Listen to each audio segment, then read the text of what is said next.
Hey guys, in this video we're going to talk about how to get the PulseChain airdrop of a lifetime. So for all you moon boys out there that are wondering how to get this crypto airdrop that you might have heard about, it's called PulseChain, and we don't have a launch date on it yet, but there are some things you can know ahead of time to get familiar with the concepts. We're going to talk about it. It's actually not technically an airdrop, it's a fork of Ethereum, if we're being honest. But everybody in crypto is all about the airdrops, and it's a term that is relatable, so we're going to talk about how to get the PulseChain airdrop. There's two main methods, but make sure you stick around till the end because we're going to tell you a galaxy brain secret about how you can actually pump your favorite coin during this whole process. Let's get right into it, guys. So it's really simple. There's basically two ways that this thing is going to happen. The first way is very easy. You just hold any ERC20 coins in your wallet, right? But just by holding coins, when this PulseChain forks off of Ethereum, you're going to get a one-for-one copy of all those coins. Now, one thing to call out is it's more than likely that it's going to need to be a non-custodial wallet that holds your private keys that you're holding your coins in.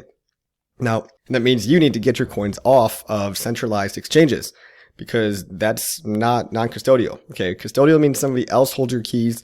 Non-custodial means you do. So more than likely, you're going to want to get MetaMask wallet. You can go to metamask.io if you don't have one already.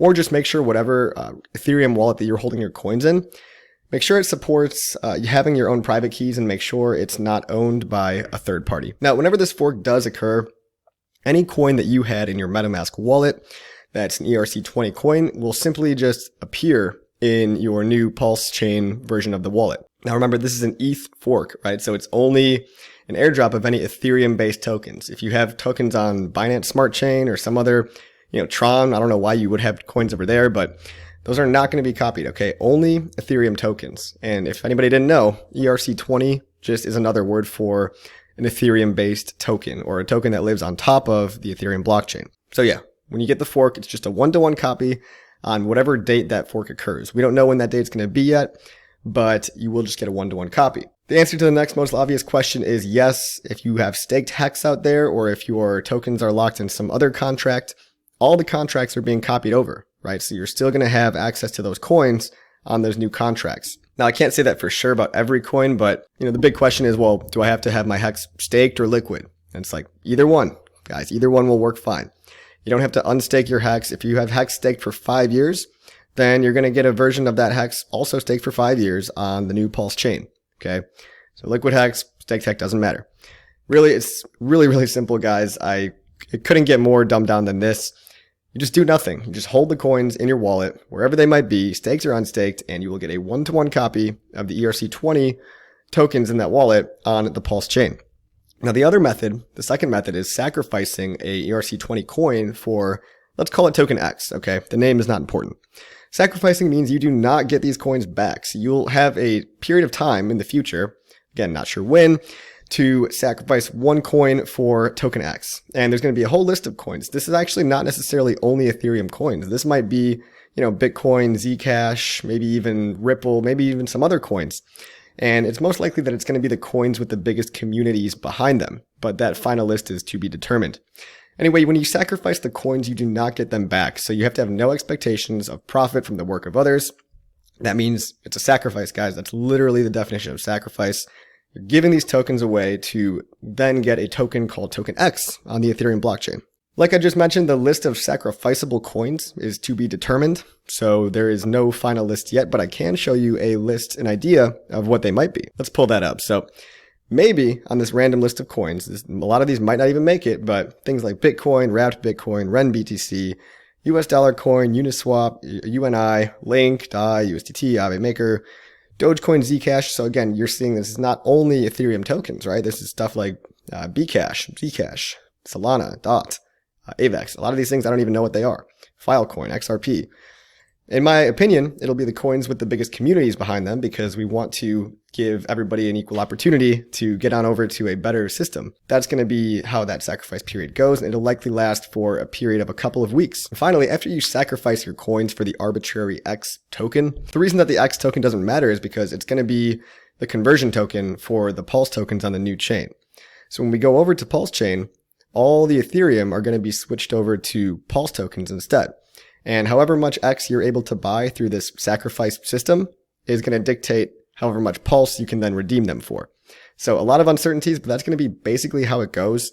And we know enough to say that there's going to be two primary ways to get Pulse. Again, one, you just do nothing, hold the coins in your wallet. Number two, you get involved in this sacrifice period when it happens.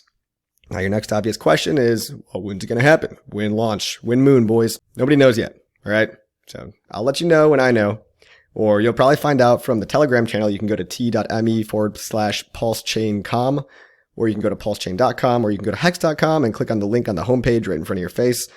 Nobody knows when the launch is going to be, but if you want to keep yourself informed, you can like and subscribe to this channel, or you can find out via one of the other many social media channels. Now, Pulse is just really another network that your MetaMask can connect to. So if you have another wallet, I really highly recommend just getting MetaMask and using it. It's the most compatible with any network.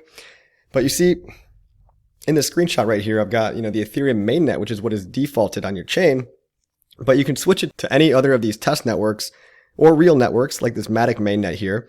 And what's going to happen is essentially, I think, that PulseChain will just be another network that you connect to via clicking custom RPC and filling in a URL, and a couple clicks later, and boom, you're on Pulse network.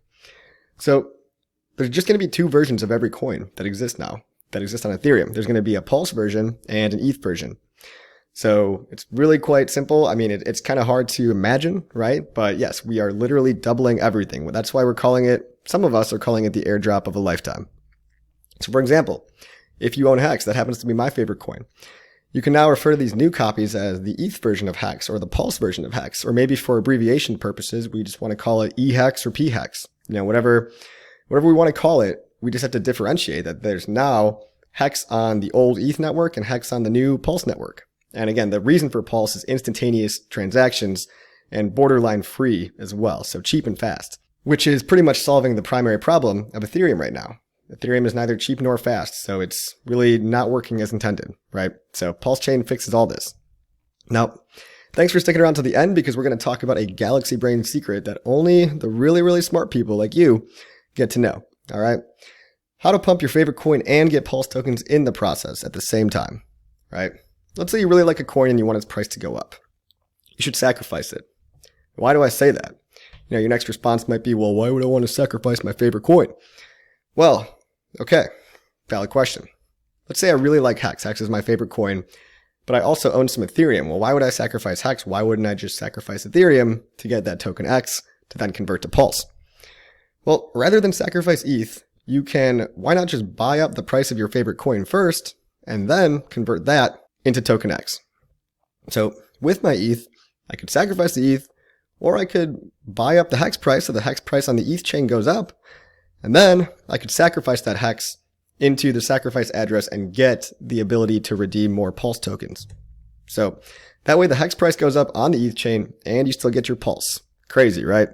I know a lot of you probably figured that out on your own, but just in case anybody hasn't figured that out yet, that's a pro tip right there. Now, you might be asking, well, can't the sacrifice address just sell all the coins too? How do I know they're not just going to sell them? You don't. You're right. You're right. You have no idea. That address can do whatever they want. But I will say that judging by what the origin address has done so far, hasn't sold a single coin. And, I personally believe that there's a much lower chance that your coin being sold to a big whale is much better off in the big whale's hands than it is in your paper hands. Okay? Let's be honest. If you're not motivated by money anymore, you probably don't really care to sell a lot of these altcoins that you might be getting, right? So I think the chance is much, much lower of some big giant whale that's proven to, not have sold any previous coins before to not sell than you, okay? Because really, you were going to sell those coins anyway, weren't you, for Pulse? So why not give them to a party that's much less likely, in my opinion, to sell them? But again, you are right, and there's nothing stopping the big whale sacrifice address from dumping all these coins on your head. So again, no promises and no expectations. I just think the probability is much, much lower in that guy's hands. So finally, I'll leave you guys with this. There's still a lot we don't know about PulseChain, but it is going to be, I think, the hype event of the later half of the year. So be patient, stay calm, enjoy the bull market, and enjoy your mad gains. I mean, there's so much good going on in this world right now. There's so much awesome stuff going on in crypto. Don't fret if you don't have all the details right now. Just start thinking about how you might want to play this upcoming PulseChain launch, because it's going to be a really big deal, not just for Hex, but for the entire crypto ecosystem. right? So keep calm, enjoy your mad gains, and I'll talk to you on the next one.